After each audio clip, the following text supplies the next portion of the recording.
చర్చలు మొత్తం కూడా విఫలం అయ్యాయని భావిస్తాము.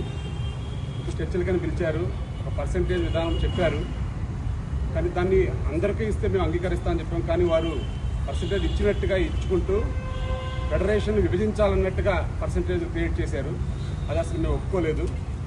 తర్వాత మళ్ళా ఛాంబర్ ఇంకా ప్రయత్నాలు చేసింది. అట్లా ఫెడరేషన్లు విడివిడిగా చేయడం కరెక్ట్ కాదని మేము ఒకటే చెప్పాము. మేము పర్సెంటేజ్లు 30% అన్నదాన్ని మేము విభజించడానికి సిద్ధపడ్డాము. కానీ వారు ఫెడరేషన్లో కొన్ని యూనియన్లకి అసలు పెంచము, కొన్ని యూనియన్లకు పెంచుతాము అనే విధానం మాకు నచ్చక మేము దాన్ని ఒప్పుకోలేదు. మేము తదుపరి మేము తెలియజేస్తామని చెప్పాము. ఏది ఏమైనా సరే అసలు ఆ వేతనాలు వారు ఇచ్చిన ప్రపోజల్ మేము ఏది ఒప్పుకోలేదు. అయితే వాళ్ళు మ్యాక్స్ ఒప్పుకున్నట్లే అన్నట్లు ఇందాక మాట్లాడారు. అదేనండి, పైకి మాత్రం ఫిగర్ చెప్పారు. ఆ ఫిగర్లో మళ్ళా అందుకే వాళ్ళందరికీ చెప్పలేదు. కొన్ని యూనియన్లు ఏదైతే 1500 లోపు 2000 లోపు ఉన్నవి మేము మాట్లాడతాం, కానీ ఆ పైన ఉన్న ఏది మాట్లాడము, ఏది పెంచము అన్నారు.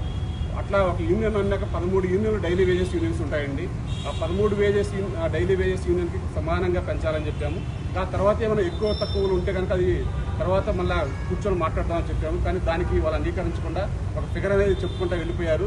కానీ అక్కడ జరిగింది అయితే వేరు, ఇక్కడ మాట్లాడింది వేరు.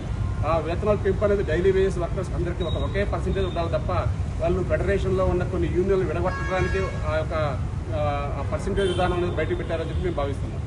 రేపు పక్కన పెడితే local non local issue, shooting location, shooting timings ఇష్యూలో ఓకేనా? ఏది లేదండి, పాత కండిషన్లు యథావిధిగా ఉంటాయి. ఈ కొత్త వేతనాల దగ్గర ఆగిందండి. ఇప్పుడు వేతనాల పెంపు విషయంలోనే పర్సెంటేజ్ విషయంలోనే ఆగింది తప్ప కండిషన్స్ అన్ని పాతవే. ఇప్పుడు వాళ్ళు ఓకే అన్నట్లే వాళ్ళు అంటున్నారు, మీరు కాదంటున్నారు. నెక్స్ట్ మీ కార్యాచరణ? మా కార్యాచరణ అనేది మేము వాళ్ళకి చెప్పామండి. వాళ్ళు పిలుస్తామని చెప్పారు ఛాంబర్ వారు మాట్లాడి. మళ్ళీ మేము తర్వాత ఎలా చేయాలని కూడా చెప్పాము. వాళ్ళు మమ్మల్ని అడిగారు, ఇప్పుడు మీరు ఏ పర్సెంటేజ్ వరకు అయితే మీరు బ్రేక్ అవుతారని. కానీ ఒకటే చెప్పాం, ఏది పెంచినా డైలీ వేజెస్ యూనియన్ 13 యూనియన్లకి ఒక పర్సెంటేజ్ పెంచాల్సిందే. ఆ తర్వాత మీకు ఎక్కడ ఏదైనా తేడాలు కనుక అనిపిస్తే కనుక తర్వాత అగ్రిమెంట్స్ విషయంలోకి వచ్చినప్పుడు ఒక్కొక్క యూనియన్ పిలిచి మాట్లాడినప్పుడు కొన్ని యూనియన్లకు మళ్ళీ పెంచాలని కూడా చెప్పాము.